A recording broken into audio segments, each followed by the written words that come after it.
Hello mga katangay, good morning.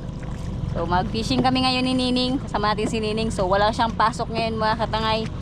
Dahil masama daw yung pakiramdam ng instructor nila. Kaya wala silang pasok. So sumama siya sa akin ngayon mga katangay na mag-fishing. So umaga kami ngayon nag-fishing kahit medyo hindi okay yung panahon. Maalon mga katangay. Galing na kami dun sa bayan. Medyo maalon doon. Pero sa pupuntahan namin na spot, medyo less yung alon. Maliit lang naman yung mga alon mga katangay. Ay, hindi pala less mga katangay. Namumuti pala doon. Namumuti pala yung alon doon sa pupuntahan namin, oh. So doon kami mag-fishing. Dito kasi banda mga katangay. Meron kasi mga MPA area dito sa amin. Kaya doon nadaanan namin. Bawal dito mag-fishing mga katangay. Lambat, alam niya, Manginas. MPA area. So doon tayo pupunta sa hindi bawal. Medyo maalon. At may bagyo mga katangay. Pero sige, subukan natin. Kasi sabi nila pag may bagyo at medyo masabay yung panahon, maganda daw yung kagatan ng isda. Susubukan natin sa spot na to kahit medyo bugbog na to. Tingnan natin kung meron tayong madadali dito.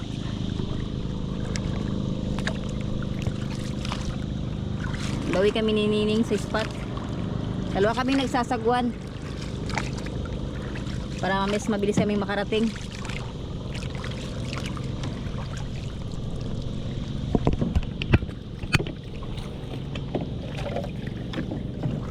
Medyo kalmado naman dito banda mga katangay sa pupuntahan namin na sitio. Doon nga lang talaga sa bayan yung medyo maalon. Subukan namin dito.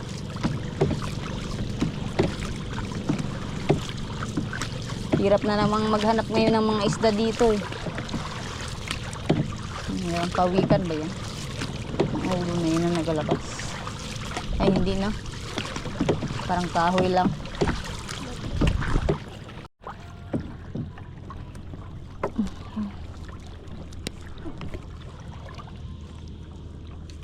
So ayan mga tangay, nandito na kami sa spot ni Nining. Medyo maalon din dito pero konti lang naman mga tangay mga alon. Pabugso-bugso lang, may lumalabas na malalaki, mayroong mga maliliit. So field test ko to mga katangay, yung aking bagong lure. Yan, Island Girl Assassin mga katangay. So available to kay Catch and Cook sa Puerto Princesa. Lalagay ko dyan yung FB page niya sa description natin mga katangay. So ito yung unang beses na magagamit ko to. Subukan natin. Gawa yan ni Salty Link PH. Unang hagis. Target namin ngayon nakahuli ng mga sigaras mga katangay. Kahit mga sigaras lang. So medyo madamo yung spot natin. 8 grams nga pala. Dali. Unang hagis pa lang. Dali. Sinabit. Ayan na. Ayos. Unang hagis pa lang. Yung ano mo ni? Yun, nakadali agad mga tangay. Yung ating lure. Nakadali agad mga tangay yung ating lure. Lapo-lapo agad na ba? Ayos ah. Meron agad bumungad na isda. Yun oh. Kayari agad yung ating Island Girl Assassin. Tigas din talaga ng hooks. Upgraded kasi mga tangay. Yun oh. Ang isda natin. Lapo-lapo mga tangay.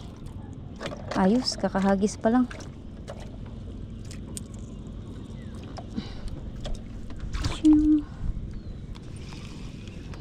Ulitan natin. Sana makadali tayo. Hagis ka na ni.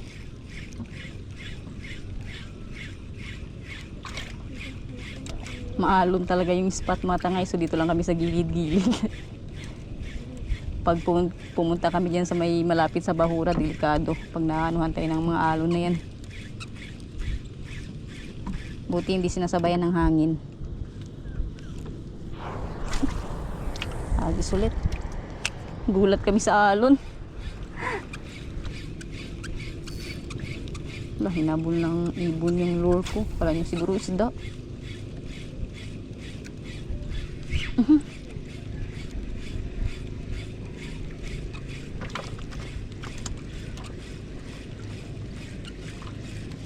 Dito lang kami nining mag-aano sa mababaw mga tangay.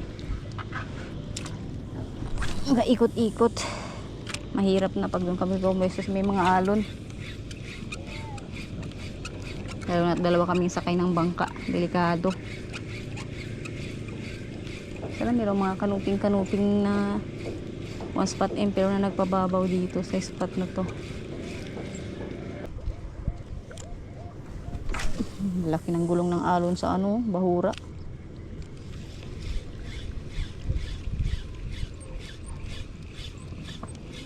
Nakukuha din naman mga tangay sa tiyaga yung spot nito. Nakaraan yung spot na naharbisan ko doon yung sa kabila. So, dito lang kami pumunta. Uy, dali. Come on, hook. Oh, yun. Ay, na-unhook. Sayang mga tangay, kanuping sana. Hee! Sabit din niya. Na-unhook. Kanuping sana.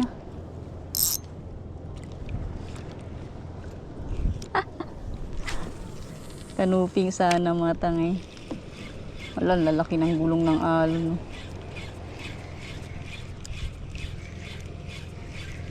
Buti walang hangin dito sa spot na to. Doon sa bayan mga tangay, mahangin sa dagat eh.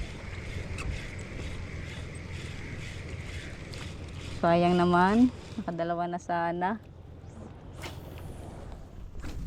Kanuping sana yung pangalawa.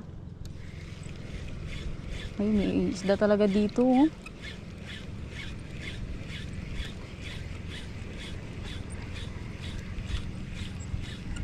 Ariway, Diyos ko. Bantay na naman si Nining sa alon. Alakas, sunod-sunod na ni. Kaya lang, dyan ka lang, ipaharap mo lang. Pag mo lang i-ano, ay, namuto ngayon, lalaki ng alon, no?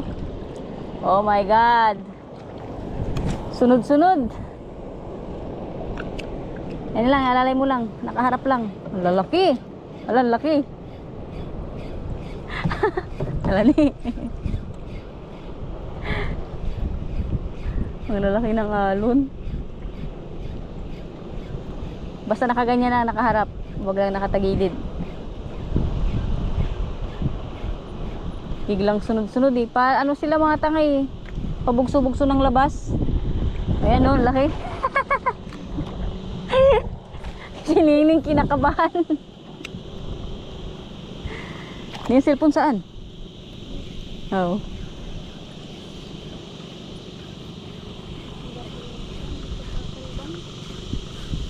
Sunod-sunod ba naman yung malalaking alon? Hindi ka pa kabahan?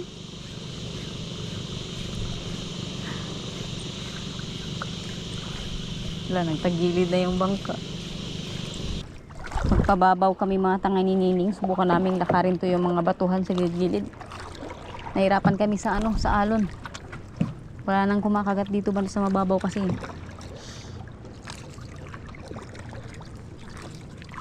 Subukan namin ni mag ano. Punta doon sa may mga batuhan. Kung meron kaming mapapakagat sa may mga alon kami pupunta.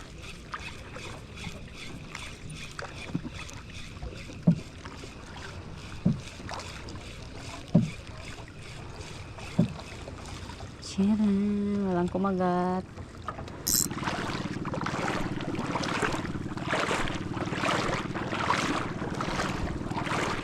Baliin mga tangay, nagbaba kami ni Nining. Walang namin dyan yung bangka. Kung wala masyadong kumakagat dito, subukan namin doon sa may mga alon. Gustuhan namin yung mga bato doon na may mga alon. Baka doon meron tayong maidagdag. So iniwan ko lang dyan yung bangka. Iwan lang namin, tsaka yung isdang nahuli ko kayo na nalapo-lapo. Wala kaming dalang lalagyan. Bahala na kung may makikita kami dito mga ano. Nylon na pwedeng matuhugan kung meron kaming mahuli. Lakarin natin, nahirapan kami sa alon. Pabugso-bugso kasi yung mga malalaking alon mga tangay. Diyan bandaw. Doon sana yung ano, may kumakagat kaso nahirapan kami. So puntahan namin dito yung bato na malapit yung mga tulingan na kumakawan mga tangay. Mali natin, meron tayong madali.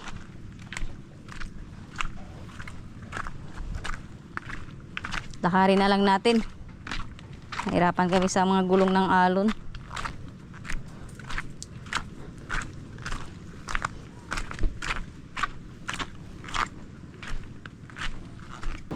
Naputulan agad tayo mga tangay ng lure dito. Kakakyat ko palang kakahagis. Nasubrahan ako ng palubog mga tangay. Kala ko kasi sobrang lalim ng spot. So nagkabit ako ngayon ng soft bait muna. Try muna natin dito mag soft bait. Kasi malalim to dito. Oh. Baka mayroong mga isda dito. Lagay ko lang to yung pliers. Mamaya tatry din natin mag micro jig muna dito. Kapag hindi gumana yung soft bait. Kasi baka may mga snapper dyan. Oh. Subukan natin.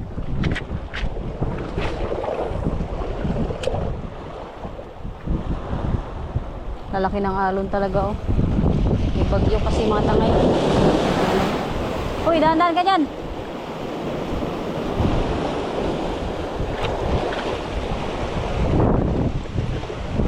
Lalaki ng alon. Meron tayong mapakagat dito sa soft bait. Dito kasi may mga snapper yan mga tangay. Yan. Mapakagat natin. Kanina dito yung mga tulingan eh. Kaya bumaba kami ni Nini. Yung talaga yung reason mga tangay. Kaya bumaba kami. Maliban doon sa may mga malaking gulong ng alon. Yun, may sumusunod. May sumusunod mga snapper. Hindi nila naabot. So napakagat natin no.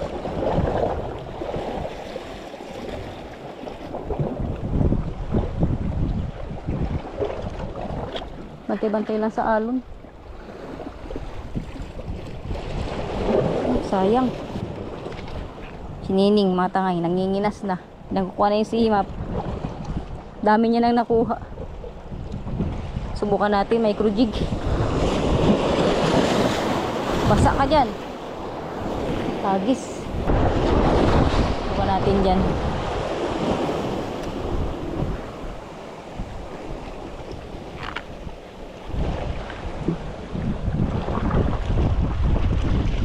Lakas ng hangin eh.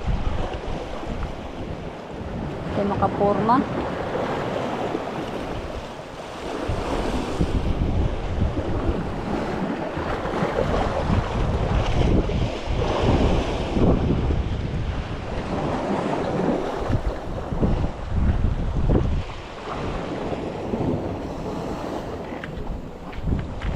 Dito nga subukan ko. Micro jig. Sana may mapakagat. Good size na isda. Ating micro jig. Eh, dinadala ng hangin.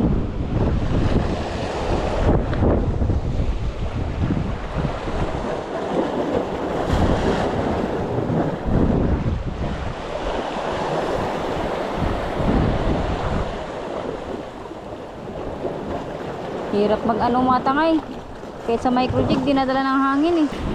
So ayan mga tangay, wala tayo napakagat dito sa may bato na to. Nahirapan ako kasi papunta doon yung hangin tapos meron din papunta dito.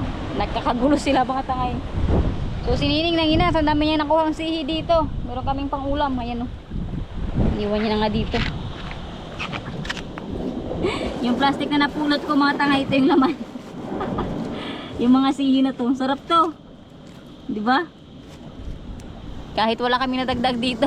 Ayan si Nining nangunguha pa siya.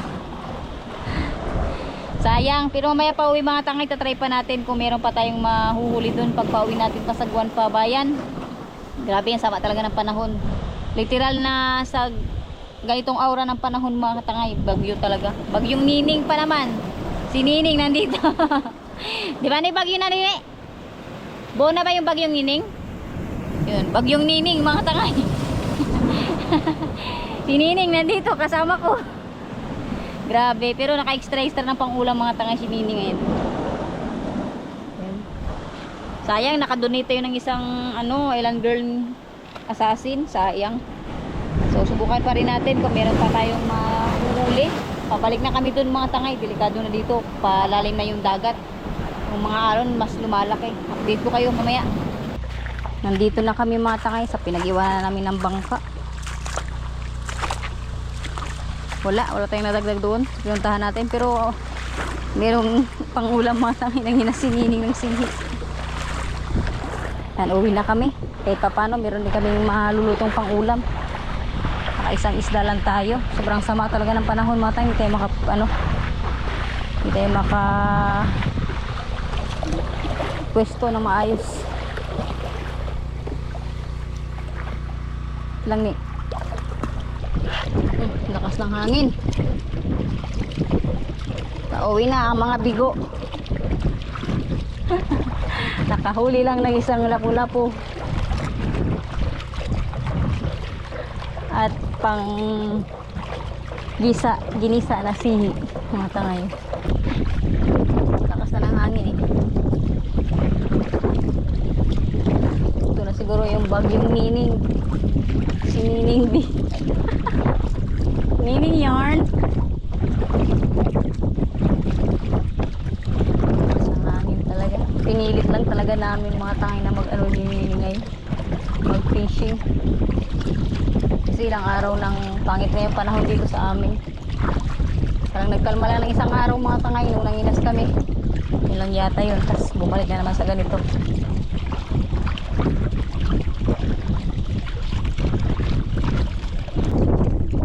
Lakas ng hangin. Hirap kami magsagwan pa uwi.